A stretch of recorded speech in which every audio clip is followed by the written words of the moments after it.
नाशिकहून खासदार हेमंत गोडसे शेकडो कार्यकर्त्यांसह वर्षावर पोहोचले। तिथे गोडसेंच्या कार्यकर्त्यांनी घोषणाबाजी केली। तिकीट घेतल्याशिवाय मुंबई सोडणार नाही असा इशाराच त्यांनी दिलाय। महायुतीचा नाशिकचा उमेदवार अजून जाहीर झालेला नाही, त्यातच गोडसेंचं तिकीट कापून राष्ट्रवादीच्या भुजबळांना उमेदवारी देणार असल्याची चर्चा आहे।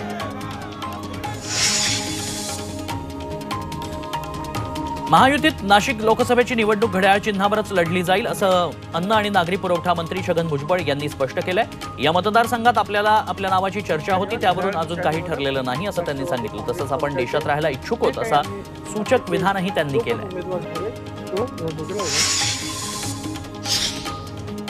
वाशिम यवतमाळ लोकसभा मतदारसंघात खासदार भावना गवळींच्या उमेदवारीवरून कार्यकर्ते संभ्रमात आहेत। तातडीनं भावना गवळींची उमेदवारी घोषित करा, अन्यथा मोठा निर्णय घेऊ असा इशारा गवळी समर्थकांनी शिंदे गटाला दिलाय।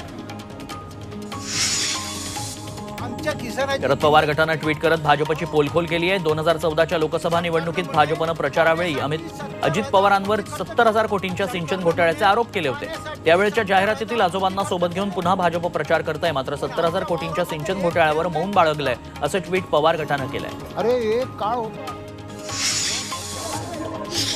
हातकणंगले मतदारसंघ उमेदवारीवरून सदाभाऊ खोत आक्रमक झाले। आपण प्रस्थापितांचे ढोल वाजवायला जन्माला आलेलो नाही, आपण प्रस्थापितांचे गुलाम नाही अशा शब्दात सदाभाऊंनी महायुतीला इशारा दिला। हातकणंगलेची जागा रयत क्रांती संघटनेलाच मिळायला हवी अशी त्यांची मागणी आहे। यासाठी ते उद्या मुख्यमंत्री आणि फडणवीसांची भेट घेणार आहेत। चळवळीचा मतदारसंघ हा वंचित बहुजन आघाडीचा वापर ते घराणेशाही वाचवण्यासाठी करत होते असा गंभीर आरोप प्रकाश आंबेडकरांनी महाविकास आघाडीवर केला। त्यामुळे आपण वेगळा निर्णय घेत असल्याचं सांगत आंबेडकरांनी मवियासोबत फारकत घेतली। वंचितनं घेतलेल्या निर्णयावर मोठ्या प्रमाणावर टीका होईल, मात्र आपण लोकांची नस ओळखतो असा दावा आंबेडकरांनी केला। प्रकाश आंबेडकरांसोबत विचाराचं रक्ताचं नातं आहे, त्यामुळे त्यांनी वेगळा निर्णय घेऊ नये अशी विनंती शरद पवार गटाचे आमदार जितेंद्र आव्हाडांनी केली आहे। संविधानावर आलेल्या संकटाविरोधात एकत्र लढायचं, दोघांमध्ये 5 मुद्दे समान आहेत। मवियाचे रस्ते आंबेडकरांसाठी खुले आहेत असं आव्हाड म्हणाले।